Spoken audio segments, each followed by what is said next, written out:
नमस्कार मित्रांनो, कशा आहात तुम्ही सगळे?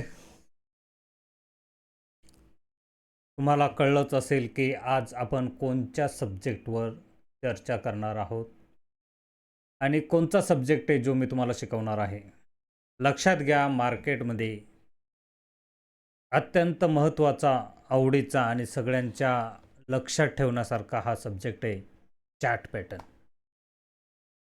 मार्केट हे डिमांड आणि सप्लायवर चालतं. बायर आणि सेलरचं जे बिहेवियर असतं ते एक कॅन्डलमध्ये आपल्याला दिसतं आणि ह्या कॅन्डलच्या चालण्याने आणि कॅन्डलच्या बिहेवियरने जे पॅटर्न तयार होतात त्या पॅटर्नला चार्ट पॅटर्न असं म्हणतात. लक्षात घ्या, पॅटर्न कोणताही असो, त्याच्या मागचा बनवणाऱ्या माणसाचं बिहेवियर काय आहे याच्यावरनं त्या पॅटर्नचं नाव पडलं जातं. याच्यामध्ये काय बुलिश काय बेरिश पॅटर्न असतात.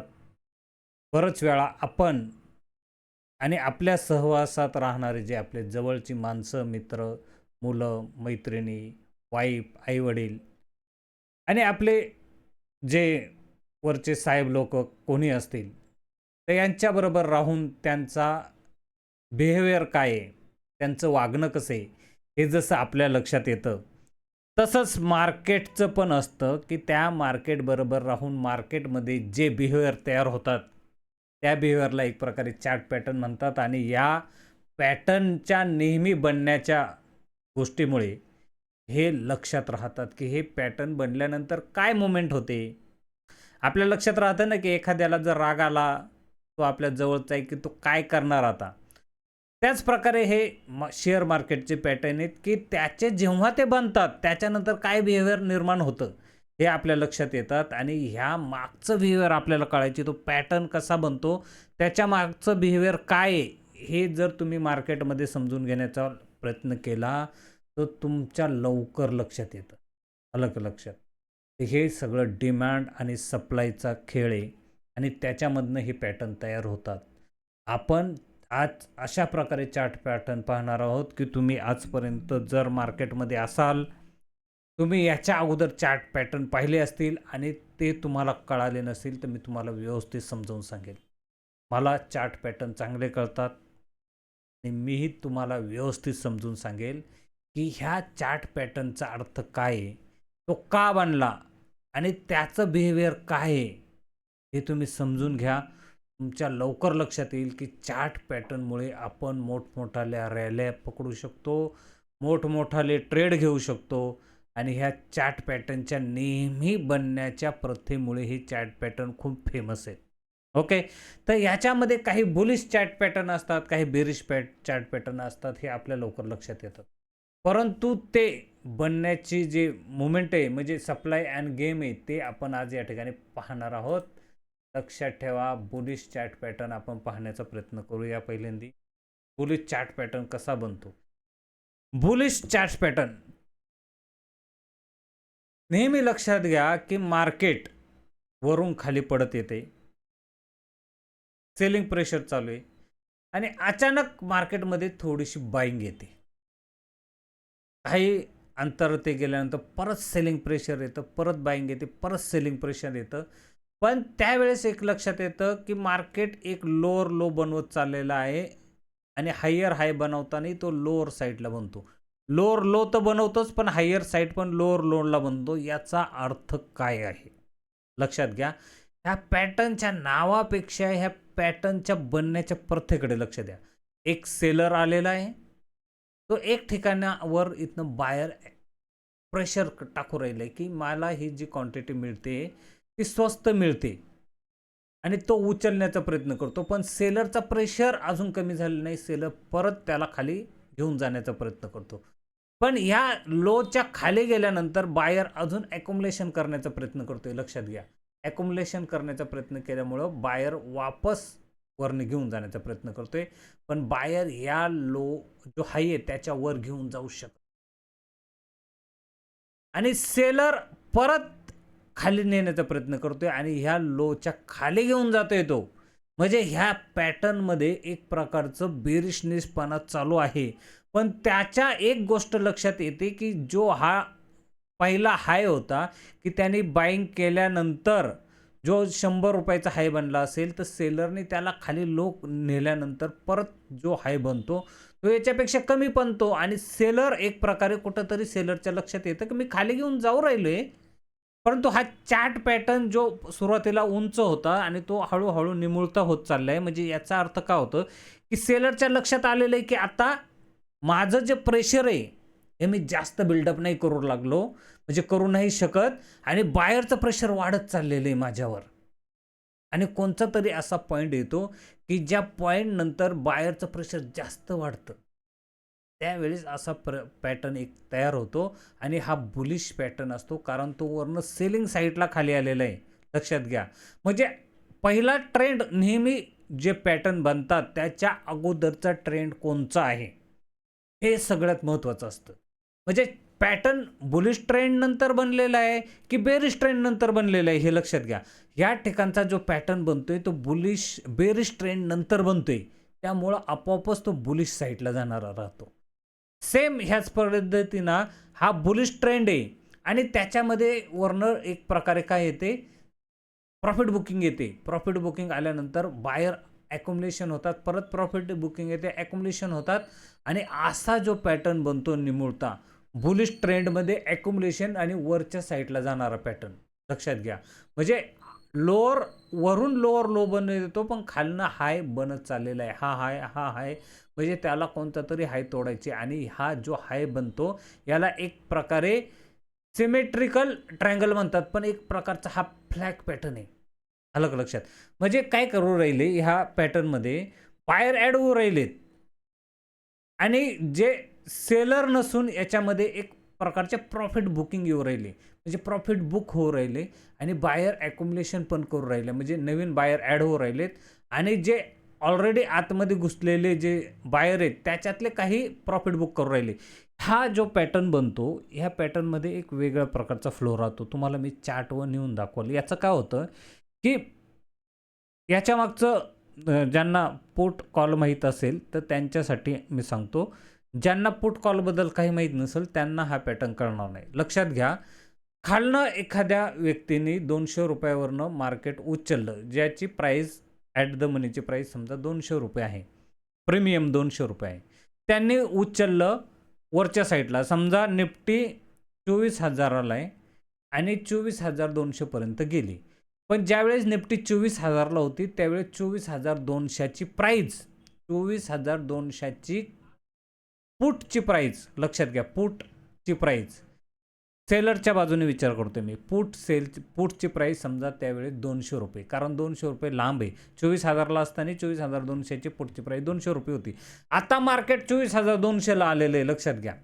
त्यावेळेस पुटची प्राईस किती असेल? ₹50 असेल. म्हणजे ₹150 ऑलरेडी त्यांनी गेन केलेला आहे. पुट सेलची प्राईस म्हणतोय बरं का. पुटची प्राईस ₹200 राहिली, बरोबर का नाही? पुटची प्राईस कमी झाली. आता तुम्ही मला सांगा, त्या मार्केटला परत जर वर घेऊन जायचं असेल, तर तो जो खालनं बाहेर आलेला आहे ₹200 वरपर्यंत आणलेला, तो काय ₹50 साठी वर घेऊन जाईल का? नाही घेऊन जाणार. तुम्ही याच्या मागचं एक लक्षात घ्या. तो या ठिकाणी ₹50 साठी वर घेऊन जाणार नाही. तर तो त्याने जे ₹200 त्याने गेन केलेले, ₹150 गेन केलेले, तर त्या ठिकाणी त्यांना जर वर घेऊन जायचं असेल, तर तो त्या ठिकाणची पोझिशन एक्झिट करेल आणि तो मार्केटला पण खाली घेऊन जाऊन देणार नाही. त्याच्यासाठी खालनं बाईंग येईल. एक प्रकारे बाईंग आणत राहील आणि तो हळू प्रॉफिट बुक करेल. त्यावेळेस अशा प्रकारचा एक ट्रायंगल बनत जाईल. प्रॉफिट बुक केल्यानंतर या ठिकाणचे जे सेलरचं कसं असतं, एक क्वांटिटी मारायचे ₹2,00,000 लागतात. बायरसाठी सोपं राहतं. मग समजा ₹2,00,000 आहेत, तर मग त्याला परत वरच्या ठिकाणावर घेऊन जायचे. तिथून अजून 200 किंवा 100 पॉईंट वर घेऊन जायचे. तो या ठिकाणची प्रीमियम म्हणजे खाईल. तो या ठिकाणचं ₹200 सेल केलेलं तो ₹50 ला कव्हर करेल. कव्हर करेल आणि ती कव्हर केलेली पोझिशन वरच्या साईडला शिफ्ट करेल, जिकडं त्याला मार्केट घेऊन जायचे. म्हणजे तो ₹50 मार्केट वरनं येणार नाही. तो वर अजून ₹200 सेल करेल आणि त्याला माहिती आहे की त्या ₹200 मार्केटवर न्यायचे. ह्या ₹50 आता मी जिंकलेलं आहे आणि म्हणून तो इथली पोझिशन कव्हर करतोय आणि वरच्या साईडला पोझिशन बनवतोय. त्यावेळेस असं पॅटर्न बनतात. त्याच्यामुळे हा जो पॅटर्न बनतो, त्याच्या मागची सायकॉलॉजी तुम्ही लक्षात घ्या आणि ह्या पॅटर्नची जी ही स्ट्रेंथ आहे, म्हणजे ही ₹200 स्ट्रेंथ आहे. या खाली आल्यानंतर या ठिकाणापासूनही ₹200 तो वर जाऊ शकतो. ₹200 म्हणजे 200 पॉइंट लक्षात घ्या. ते प्रीमियम ₹200. त्याच्या मागची सायकॉलॉजी तुम्ही समजून घ्या. तेव्हा हा ट्रायंगल तुमच्या लक्षात येईल, हा पॅटर्न लक्षात येईल. तर समजा ह्या ठिकाणी एक वरनं मार्केट खाली आलं, एकदा बाउन्स घेतला, त्याच्यापेक्षा खाली आलं, परत बाउन्स घेतला. ज्यावेळेस कोणत्याही पॅटर्नला 2 पेक्षा जास्त वेळेत जर मार्केटने टच केलं असेल, तो तो पॅटर्नचा वर ब्रेक घ्यायची शक्यता वाढते. आणि 2 पेक्षा कमी वेळा जर त्यांनी त्या ठिकाणी टच केला असेल, तर त्याची स्ट्रेंथ ही वाढते. म्हणजे तो अजून खाली जाणार आहे. पण ह्या 2 पेक्षा कमी वेळा याने इथं काय केलेलं आहे, 2 पेक्षा जास्त वेळा टच केला आहे. 2 पेक्षा जास्त वेळेस टच करून मार्केट ज्यावेळेस इथं सस्टेन करतं, ब्रेक केल्यानंतर लगेच जाणार नाही. वर जाऊन एकदा रिव्हर्स आलं पाहिजे. त्याच वेळेस हा पॅटर्न वर जातो. ह्या पॅटर्नची तुम्ही किती वर जाणार आहे, ह्या पॅटर्नच्या स्ट्रेंथवरनं तुम्ही पाहू शकता की ह्या पॅटर्नचा स्ट्रेंथ किती आहे, याची खोली किती आहे. म्हणजे हा खालनं किती वर आलाय तेवढा हा वर जाऊ शकतो. म्हणजे या ठिकाणी जो ट्रेंड आलेला आहे तो निगेटिव्ह आहे. त्या ट्रेंडनंतर एक पुलबॅक आला, तो पुलबॅक सस्टेन नाही झाला. परत सेकंड पुलबॅक आला, पण सेकंड पुलबॅक येताना हा सस्टेन जरी नाही झाला, तर या लोच्या खाली गेलेला नाही. म्हणजे ह्या पुलबॅकमध्ये स्ट्रेंथ आलेली आहे. इथं बायर ॲड व्हायला लागलेत आणि त्याच्यानंतर मार्केटने ब्रेक दिलाय. तसा हा कप अँड हँडल हा पण खूप छान पॅटर्न आहे. पण ह्या पॅटर्नचं एक वैशिष्ट्य ह्या मोठ्या पॅटर्नमध्ये तुम्हाला मी दाखवण्यात त्यामध्ये कप अँड हँडलला आपण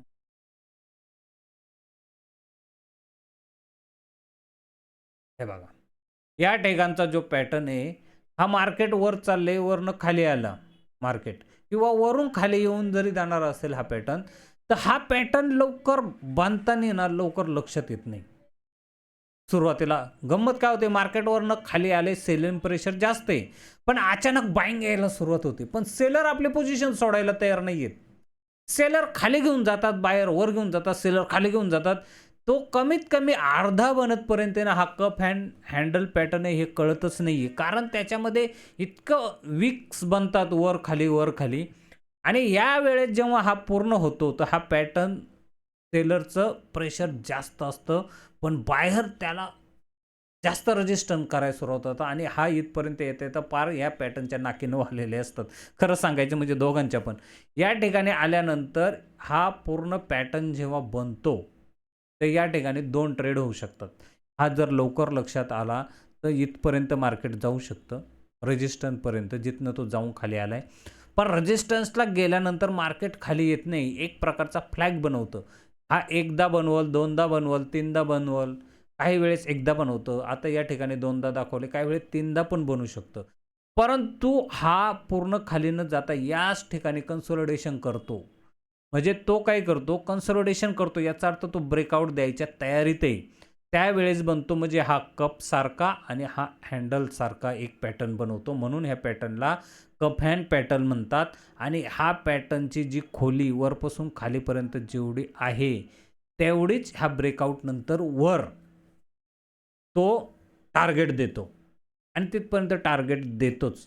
हे पॅटर्न जास्त करून एफ-एन-ओपेक्षा कॅशमध्ये खूप खूप मस्त काम करतात कॅशमध्ये. एफ-एन-ओमध्ये कधी कसं काय होतं, एफ-एन-ओमध्ये बरेच प्रकारचे प्लेयर असतात. सेलर, बायर, पुट, फ्युचर, अजून काही न्यूज आली तर. त्यामुळे याच्यापेक्षा ते जास्त करून जे कॅश मार्केट आहे याच्यामध्ये एकदम परफेक्ट काम करतात, मस्त काम करतात.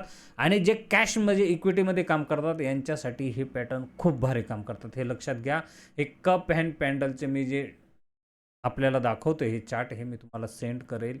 या ठिकाणी तुम्ही सगळ्या गोष्टी ऐकायच्यात. काही माझ्या मित्रांनी मला पाठवले, त्यांनी चार्ट हाताने लिहून ड्रॉ करून त्यांनी पी रेशो वगैरे सगळे काढले, तर मी सगळं तुम्हाला देईल. तुम्ही गडबड करू नका. त्या चार्ट बनण्याच्या मागची गोष्ट तुम्ही जाणून घ्या, म्हणजे आपण पुढचे व्यवस्थित सांगू. हे बघा, अशा प्रकारचा जो पॅटर्न बनतोय, हा पॅटर्न नेहमी लक्षात ठेवायचा. ह्या पॅटर्नमध्ये एक गोष्ट राहते की मार्केट ट्रेंडिंगमध्ये राहतं, हायर हाय बनवत चाललंय कंटिन्यू. हे मूव्हिंग ॲव्हरेजला पण चालतं किंवा तुम्ही एक सरळ ट्रेंड रेषा लावून सुद्धा हे पॅटर्न ओळखू शकता. जोपर्यंत हा जो सपोर्ट आहे तो ब्रेक करत नाही तोपर्यंत मार्केट खाली येत नाही. आणि त्याच प्रकारे वरच्या साईडला पण तुम्ही रेषा मारू शकता. असे जे पॅटर्न असतात हे बुलिश पॅटर्न आहेत, नेहमी वर जाणाऱ्या मार्केटमध्ये असे बनतात. याच ठिकाणी तुम्ही बघा, एक मार्केट वर गेलं, खाली आलं, खाली दोनदा टच केलं, खाली आलं, या ठिकाणी परत एकदा टच केले, डबल टच केलं, म्हणजे इथं खाली नाही जात, म्हणजे इथनं खालनं बाईंग येते आणि मग त्याच्यानंतर वर जातं. वर गेल्यानंतर वर एकदा ब्रेकआउट देतं, परत खाली येतं, परत एकदा ट्राय करतं, वर पण जात नाही, परत खाली येतं. हे साईडवेज पॅटर्न राहतात. अशा पॅटर्नमध्ये सगळ्यात जास्त नुकसान करतात ट्रेडर. त्यांना जर हे पॅटर्न वेगळे जर पाहता नाही आलं तर सगळ्या, हा जो पॅटर्न आहे लोअर लो साईडचा, हा पण पॅटर्नवरनं सेलर येतात, खाली नेतात, बाहेर येतात, सेलर येतात, बाहेर येतात. असा पॅटर्न जास्त करून प्रॉफिट बुकिंगच्या वेळेस बनतो. म्हणजे प्रॉफिट बुक करू राहिलेत, परंतु त्यांना जास्त वेगात मार्केट खाली न्यायचं नाही आहे. हळूहळू त्याच्यातनं बायर निघू राहिलेत आणि सेलर निघू राहिलेत. म्हणजे जे अगोदरचे बायर आहेत ते निघू राहिले, प्रॉफिट बुक करू राहिले, सेलर ॲक्टिव्ह होऊ राहिले, पण सेलरला वर घेऊन जाता येत नाही. हा पॅटर्न जेव्हाही तुटेल तेव्हा तो वरच्या साईडला जाईल. हे जे खाली येणारे पॅटर्न असतात ते वरच्या साईडलाच ब्रेकआउट देतात, पण हे हळूहळू प्रॉफिट बुक होऊ राहिले. हा एक प्रकारचा फ्लॅग पॅटर्नच म्हटला जातो. हा बुलिश पॅटर्न आहे, हा पण बुलिश पॅटर्न आहे, हा पण बुलिश पॅटर्न आहे. हे पॅटर्न तुम्ही लक्षात ठेवले पाहिजेत नेहमी.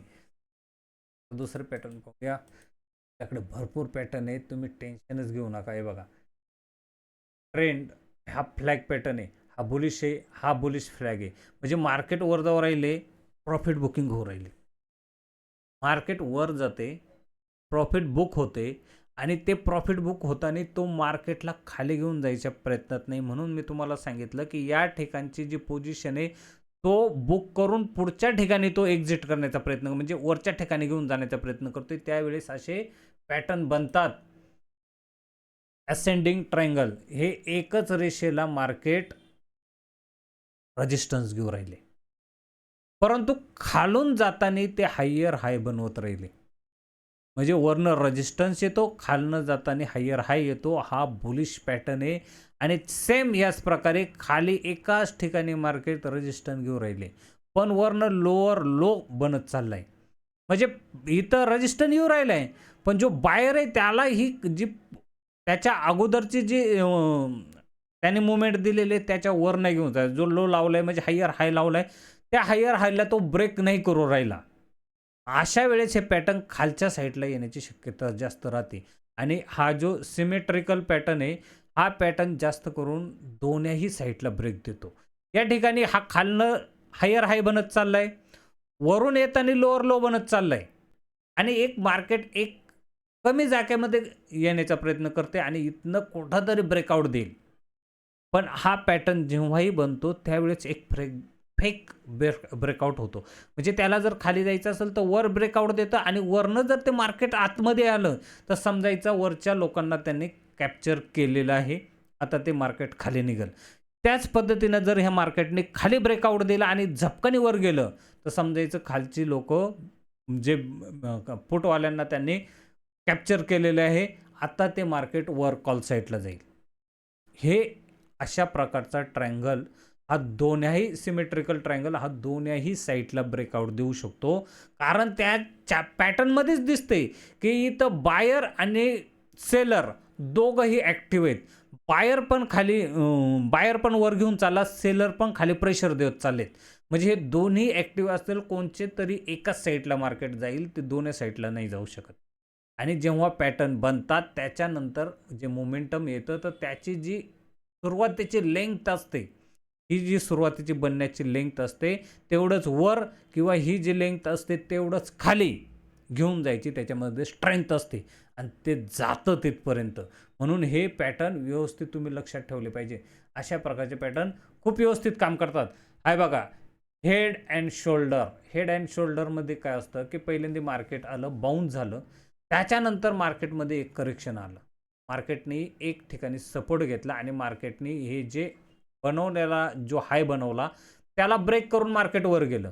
परंतु मार्केट परत वरून खाली आलं. प्रॉफिट बुकिंग आली आणि जो पहिला जिथं त्यांनी सपोर्ट घेतला तिथं परत त्याने एकदा सपोर्ट घेतला. आणि त्याच्यानंतर परत मार्केट वर गेलं. पण जो पहिला त्याने हाय मारला होता त्याच्या वर नाही जाऊ शकलं. त्यामुळे हे एक प्रकारचं हेड म्हणजे डोकं आणि हे दोन प्रकारचे शोल्डर. तर याची जी लेंग्थ आहे, जेव्हा इथून मार्केट खाली येईल त्यावेळेस ही जी लेंग्थ आहे हेडपासून ह्या नेकपर्यंतची, शोल्डरपर्यंत, ते एवढं हे खाली जाऊ शकतं. हे लक्षात घ्या. तसं हे हेड अँड शोल्डर हे बुलिश पॅटर्न आहे, तसा बेरिश पॅटर्न पण बनतो. हे तुम्ही लक्षात घेतलं पाहिजे. या पॅटर्नच्या मागचे बनण्याची तुम्ही प्रथेवर लक्ष द्या. हे बघा, या ठिकाणी डबल बॉटम बनलेलं आहे बघा. काय झाले, मार्केटवरनं खाली आलं. इथं एक कन्सोलिडेशन केलं, पण मार्केट इथून खाली आलं. इथं फर्स्ट टाइम रेजिस्टन्स फेस करून मार्केट परत ह्या कन्सोलिडेशनपर्यंत गेलं. परंतु सेलिंग प्रेशर जास्त असल्यामुळे मार्केट वरून परत खाली आलं आणि या ठिकाणी परत बायर ॲक्युमुलेशन झालेलं आहे आणि त्यांनी वर नेलं. तर यावेळेस जेव्हा ब्रेकआउट होतो ह्या पॅटर्नचा, त्यावेळेस पहिल्यांदा एक वर बाउन्स केल्यानंतर मार्केट एक रिव्हर्स येतं आणि सपोर्ट घेतं आणि त्याच्यानंतर मार्केट निघतं. ह्या वेळेस हे मार्केटची जेवढी लेंग्थ आहे हे कन्सोलिडेशनची, तेवढं टार्गेट देतं. ह्याच्यापेक्षा जास्त टार्गेट देतं, पण हे तेवढं टार्गेट तुम्हाला देतं. हे होतं डबल बॉटम. हा बुलिश पण बनतो, हा बेरिश पण बनतो. लक्षात घ्या. हाच डबल टॉप जर बनला डबल बॉटमच्या ऐवजी, तो डबल टॉप हा बेरिश असतो आणि डबल बॉटम हा बुलिश असतो. डबल टॉप खूप चांगल्या प्रकारे काम करतो ऑप्शनमध्ये. मी तुम्हाला दाखवेल. डबल बॉटमचा अर्थ काय होतो, की मार्केट जी सेलिंग आहे त्याच्यानंतर या ठिकाणी प्रथम की जो सेलर आहे तो एक्झिट करण्याचा प्रयत्न करतो आणि मार्केट वर जातं. परंतु तिथं बायर याच्यात नसतात जास्त करून. एक्झिट केल्यामुळे ते मार्केट वर गेलेलं असतं. ते बायरमुळं गेलेलं नसतं. त्यामुळं मार्केट ते परत खाली येतं. हळू-हळू. त्याने एक्झिट केल्यामुळं वर गेल्यानंतर मार्केट परत खाली येतं आणि या ठिकाणी सेलर परत ॲक्युमुलेट होतात. म्हणजे या ठिकाणी सेलर ॲक्युमुलेट होतात, पण इथं जास्त करून बायर ॲक्युमुलेट होतात, पण सेलरच्या एक्झिटमुळे हे वर गेलेलं असतं. या ठिकाणी परत बायर ॲक्युमुलेट होतात आणि त्याच्यानंतर स्ट्रेंथ यायला सुरुवात होते. बरेचशी लोकं याचा ब्रेकआउट मिळाल्यानंतर ट्रेड करतात. परंतु खरा ट्रेड हा डबल बॉटमवरच बनवायला पाहिजे. आणि ज्यांना बॉटम चांगले कळतात, त्यांना प्राइस ॲक्शन चांगले कळतं. ते बनायच्या मागची सायकॉलॉजी तुम्हाला कळली पाहिजे. त्याचं बिहेवियर कळलं पाहिजे. त्यावेळेस हे पॅटर्न तुम्हाला व्यवस्थित ओळखता येतात. तुम्ही व्यवस्थित ट्रेड करू शकता. याच्यामध्ये अजूनही सायकॉलॉजी नेहमी जे चार्ट बनतं तो कशामुळं बनतो? डिमांड अँड सप्लायमुळं बनतो. आणि ज्या ठिकाणी डिमांड वाढायला सुरुवात होते, त्या ठिकाणी असा डबल टॉप बनतो. ज्या ठिकाणी सेलिंग प्रेशर वाढायला सुरुवात होते, त्या ठिकाणी डबल टॉप बनतो. ज्या ठिकाणी बुलिश ट्रेंडमध्ये प्रॉफिट बुकिंग यायला सुरुवात होते, त्या ठिकाणी एक प्रकारे फ्लॅग बनतो. आलं का लक्षात? हे नेहमी त्याच्या मागचं कारण समजून घ्या, की असं का होतं? त्याच्या मागचं जेव्हा आपण कारण समजाल, त्याच्यामुळं तयार होतं. आता हे बघा, इथं डबल टॉप आला. म्हणजे मार्केट वर गेलं, पहिली सेलिंग आली, तरी परत मार्केट वर गेलं. या ठिकाणी मोठी सेलिंग आली. हा पूर्ण जी कॅन्डल आहे त्याला खाल्लेली सेलिंगला. त्यामुळे मार्केट वरनं खाली येतं. खाली येतं, पण याचा अर्थ असं नाही ना, की त्याने एकदम सगळं विकलं. तो परत एकदा म्हणजे बुलिश असतात ते घेऊन जाण्याचा प्रयत्न करतात. या ठिकाणी परत सेलिंग येते. म्हणजे कोणीतरी मोठा प्लेयर आहे, तो आपलं प्रॉफिट बुक करू राहिलाय. आणि त्याच्यामुळं परत सेलिंग यायला सुरुवात होते. असे पॅटर्न खूप छान काम करतात. एकदम परफेक्ट वर्क करतात ऑप्शनमध्ये. तुम्हाला मी ऑप्शनमध्ये जेव्हा ऑप्शन शिकवेल, तेव्हा ह्या पॅटर्नवर तुम्ही ट्रेड कसा करायचा. तुम्हाला मी सांगतो, हा पॅटर्न इतका परफेक्ट ट्रेड केला जाऊ शकतो, की ज्यावेळेस इथं प्रॉफिट बुकिंग आले, तुमच्या लक्षात आले, म्हणजे हा ट्रेंड वीक पडायला सुरुवात झाली. आणि ह्या ठिकाणी एकदा त्याची निगेटिव्ह आल्यानंतर या ठिकाणी जेव्हा तो लो तोडतो, तेव्हाच तुमच्या लक्षात यायला पाहिजे, की मार्केट आता डबल टॉप बनवणार. डबल टॉप बनवणार. त्याचं मागची सायकॉलॉजी कशी काम करते हे मी तुम्हाला सांगेल. जेव्हा मार्केट कधीही पण एका जागेवरनं निघतं आणि 200 पॉईंटच्या आसपास निफ्टी निघून जाते, त्यावेळेस एक ठिकाणी असं जागा येते, तिथं प्रॉफिट बुकिंग व्हायला सुरुवात होते. त्या ठिकाणी मार्केट खाली येतं आणि त्या ठिकाणी सेलर ॲक्युमुलेशन करायला सुरुवात होतात. परंतु परत एकदा मार्केट वर घेऊन जातं, तर या ठिकाणी गेल्यानंतर जे उरलेले बायर आहेत ते निघायला सुरुवात होतात आणि या ठिकाणी सेलर परत आपली जागा घ्यायला सुरुवात करतात. बरेच लोकं या ठिकाणी आल्यावर ब्रेकआउट करतात आणि हा जो स्ट्रेंथ आहे इतकी लांब, तेवढा खाली येतो. परंतु हा जो डबल टॉप आणि डबल बॉटम आहे, तुम्ही खूप लवकर पकडू शकता, खूप लवकर. याच्यामध्ये तुमचा जो लॉस आहे किंवा याच्यामध्ये होणारं तुमचं जे लॉसचं समजा इथं तुम्हाला हे ठेवायचे, त्याला काय म्हणतात आपण,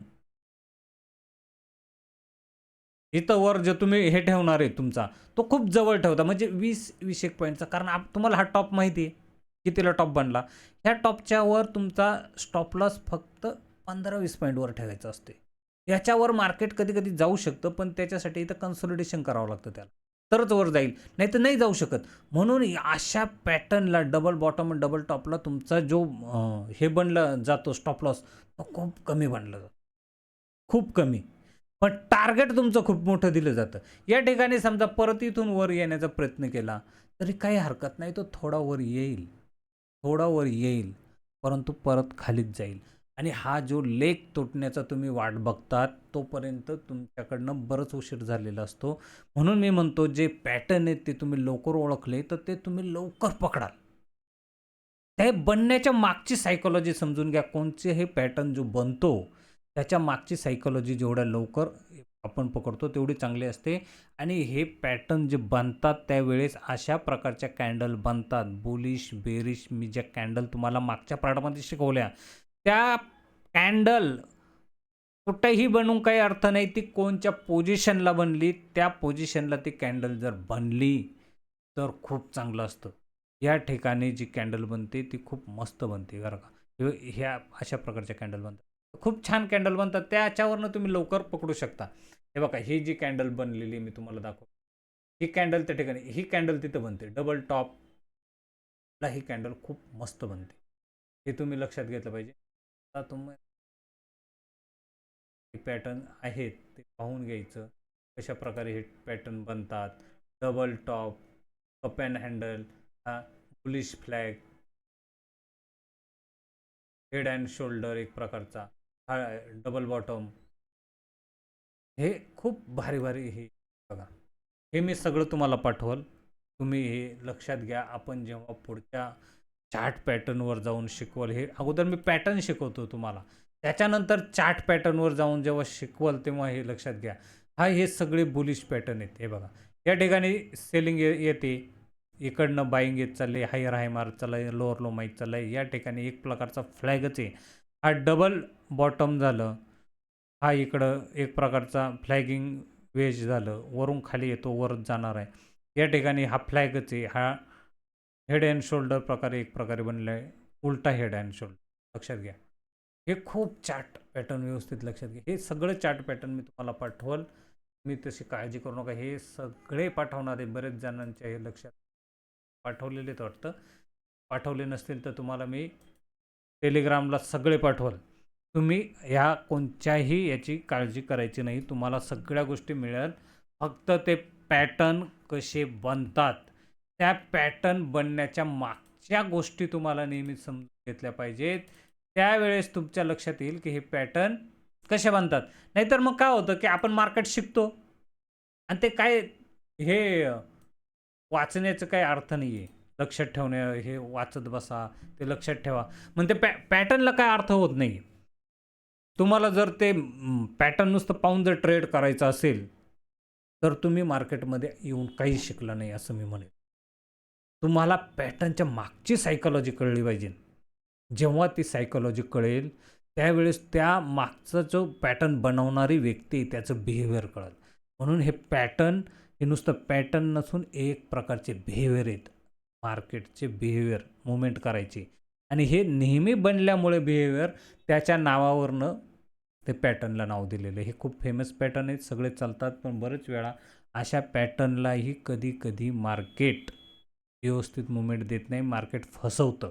पॅटर्नसुद्धा हे होतात, परंतु हे कॅशमध्ये पॅटर्न खूप छान काम करतात. कॅशमध्ये म्हणून मी तुम्हाला नेहमी सांगतो की असे पॅटर्न कॅशमध्ये पकडा, ते खूप छान काम करतील, खूप व्यवस्थित काम करतील आणि पॅटर्नने आपण खूप मोठ्या रॅल्या पकडू शकतो. अशा प्रकारे हा सब्जेक्ट पॅटर्नचा कॅन्डलचा मी तर संपवण्याचा प्रयत्न करतोय. आपण ह्या पॅटर्न कॅन्डलवरनं चार्ट कसा बनतो, तो कशा प्रकारे मुवमेंट करतो आणि याच्यावर पुढचा आपला सब्जेक्ट अवलंबून अरे आता त्याच्यात आपण मार्केटचा ट्रेंड कसा असतो, तो ट्रेंड कुठे निगेटिव्ह व्हायला सुरुवात होते, ट्रेंड कुठे पॉझिटिव्ह व्हायला सुरुवात होते, ते कशा प्रकारे आपण पकडलं पाहिजे आणि तिथं कशा प्रकारे ट्रेड केला पाहिजे. त्या ट्रेडमध्ये चार्ट आणि चार्ट पॅटर्न, प्राइस ॲक्शन हे पुढं त्याच्यावर असणारा हा पुढचा सब्जेक्ट आहे. पुढचा आपला उद्याचा लेसन असेल आणि व्यवस्थित शिकवल. तुम्ही काळजी करू नका, बोर होणार नाही. मी अशा प्रकारे करल. मी जास्त विनाकारण लांबवण्याचा व्हिडिओचा प्रयत्न नाही आहे माझा, की जास्त लांबवलं का काय होतं, माणूस बोर होऊन जातं. म्हणून मी लवकर संपवण्याचा प्रयत्न करतोय. कमी वेळेमध्ये जास्त कसं तुम्हाला शिकवता येईल याचा प्रयत्न करेल. त्याची नंतर आपण प्रॅक्टिस घेऊ. तुम्हाला जर काही कळलं नसेल तर तुम्ही तसं मेसेज करा, मी तुम्हाला ते सगळं शिकवेल. माझ्याकडे जेवढं नॉलेज आहे तेवढं नॉलेज तर मी देईल. त्याच्यापेक्षा जास्त तुम्हाला काय प्रॉब्लेम आले ते पण मी तुम्हाला शिकवण्याचा प्रयत्न करेल. ओके, तर आजचा हा पॅटर्नचा पार्ट आपण इथंच संपवत आहोत आणि उद्या आपण वेगळ्या सब्जेक्टकडे जाऊ. याच धर्तीवरचा हळूहळू पुढचा सब्जेक्ट राहील. मी एकदम मागचं पुढचं तुम्हाला सोडून असं काही शिकवणार नाही. त्यामुळं पहिल्यापासून तुम्ही पाहत जा व्हिडिओ. पहिल्या व्हिडिओवर दुसरा, दुसऱ्यावर तिसरा अवलंबून आहे आपला. ही चैन आहे आणि चैन म्हणजे एक प्रकारची माळ आहे आणि हे माळ तुम्हाला एकावर दुसरी, दुसऱ्यावर तिसरी एकमेकांना गुंफता आली पाहिजे. त्याच्यावरच आपलं सगळं सब्जेक्ट अवलंबून आहे पुढचं. ओके, बरं चालेल. Thank you, take care, bye bye. भेटू उद्याच्या व्हिडिओमध्ये.